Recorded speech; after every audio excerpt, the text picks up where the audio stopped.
you have a camera, but now you're trying to figure out, well, how do I use it? Or what do I need to use in order to use it? Well, I have the answer for you. Hey guys, welcome back to Red Velvet Productions. My name is Kadaisha, where I give you all the tips and tricks to entertainment, but also give camera tips. So if you want more of that, like, comment, and subscribe, and share.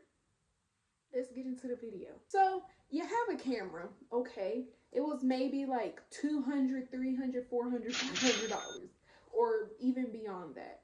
But you don't have any resources. Like, you don't have any lighting. You may not even have a tripod. And I've been there at some point, and I'm still low-key there because I broke most of my stuff. So what resources can you use with $0, no money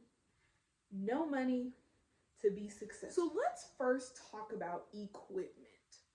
So the first thing that I would recommend is, if you're trying to do any type of lighting, what would be helpful is your phone light. You can use your lighting, or you can also use apps where different lights and different shades come up as well. Your computer light, or you can use the sun natural light, and you can use the light in the room. Will it be the best quality? No. But one thing that you can do is that you can use, I think the sunlight is a really good one. Especially if you're trying to do like a more cinematic feel. I think the sunlight is perfect, natural sunlight. So, and if you are, let's just say you want to buy, there's literally Five Below. They have tripods, they have lighting, things like that. It's cheap, and even though it might not be professional, but if you're starting out or really don't know how to use a camera, I would recommend that. Okay. Next on the docket is learning your camera. Usually a lot of the reason why good quality videos is just they know how to use the camera. Learn your camera, learn it before you buy anything, because the issue is people will buy all this equipment and then they won't even know how to use it. What's the point of having the equipment if you don't know how to use it? So if you don't have any money, I would recommend just learning how to use your camera, because your camera has some good things. Like, even with my camera, the lighting isn't the best, but it does have a place where you can flash and take pictures and also like use its lighting, or it also has different settings. So a lot of that you can do with your camera only. Don't let people trick you. Yes, equipment is important, but it's not as important as you think, especially if you're starting out. Practice. Really, you're not going to get better until you practice. Now, when I got my camera, the good thing about this camera is, like, I got it off Amazon and it had some stuff already included in it. And if you do want to spend a little bit of money, you can do that for like a starter kit. I would recommend learning how to use your camera before. In ways you can practice, I recommend practicing every single day. If you want to get better, you have to practice consistently. Now, I understand you're busy, you got stuff. I would at least try to practice 30 minutes to an hour a day.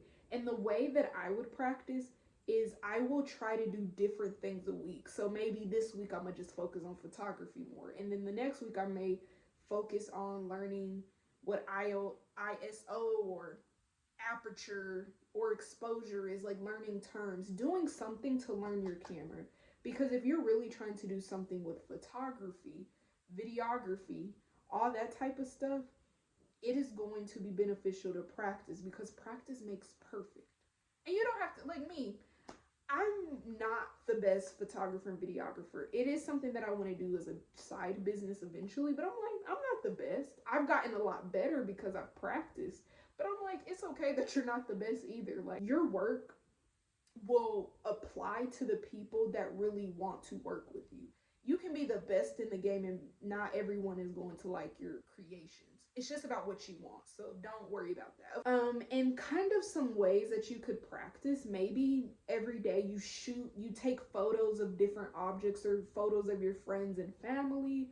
Or you could also just, I don't know, take different videos and learn how to edit them, which I'll get into the next thing. Also, you can learn different settings by like, oh, today I'm gonna work on shutter speed, and then the next day I'm gonna work on aperture, and then the next day I'm gonna work with a wide angle. You know what I'm saying? Like, finding things.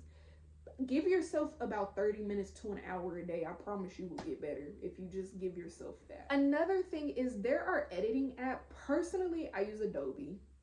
If you're a student, you can get discounts on it. That's what I do. I'm a student, so I get discounts.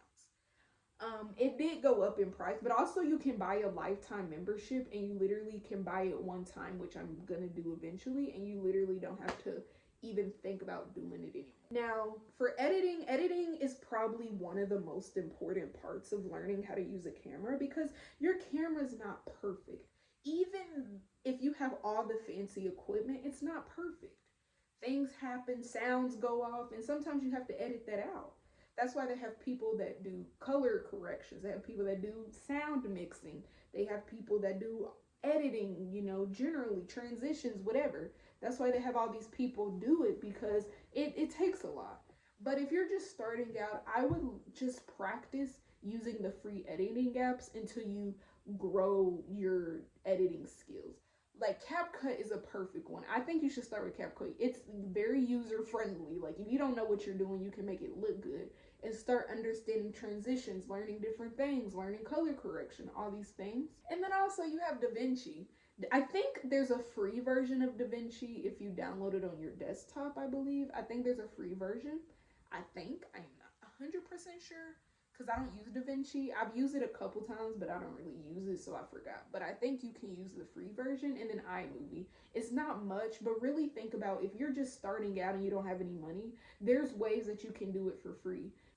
Those are the resources and things I use to budget for that $1. I'm like, that's the things that I would use, or that I use with $0.